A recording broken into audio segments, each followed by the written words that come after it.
ঢাকা মেডিকেলে শনিবার রাতে হামলায় জড়িতদের গ্রেপ্তার ও চিকিৎসকদের নিরাপত্তার দাবিতে দেশের সব হাসপাতালে শাটডাউনের ঘোষণা দিয়েছেন ইন্টার্ন চিকিৎসকরা। হামলা ভাঙচুরের জেরে চিকিৎসকদের কর্মবিরতিতে সকাল থেকে কার্যত অচল ঢাকা মেডিকেল। বন্ধ রয়েছে জরুরি বিভাগের চিকিৎসা।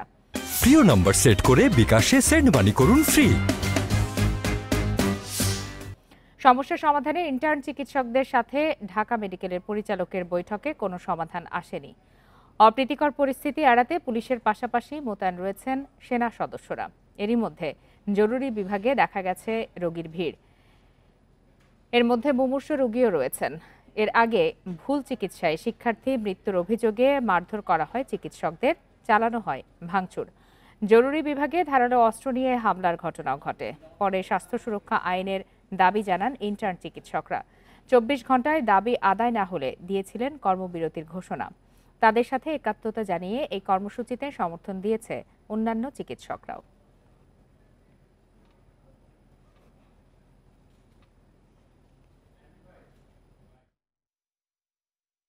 এখন আমরা আসছি এখানে একটা ট্রিটমেন্ট করার জন্য। এখন দেখতেছি এখানে সমস্যা, ভিতরে ডাক্তার নাই, কোনো নার্স নাই, মানে কোনো কিছু নাই। ঠিক আছে, রুগী সব বাহিরে দাঁড়ায় রয়েছে, ডাক্তার নাই, বাইরে খাড়া করে রাখছে, রুগী কান্দাকাটি করতেছে। আমরা রুগী নিয়ে আসছি, আসার পরে বলতেছে যে আজকে নাকি রুগী ভর্তি করার সময় মানে ডাক্তারদের কর্মবিরতি আর কি।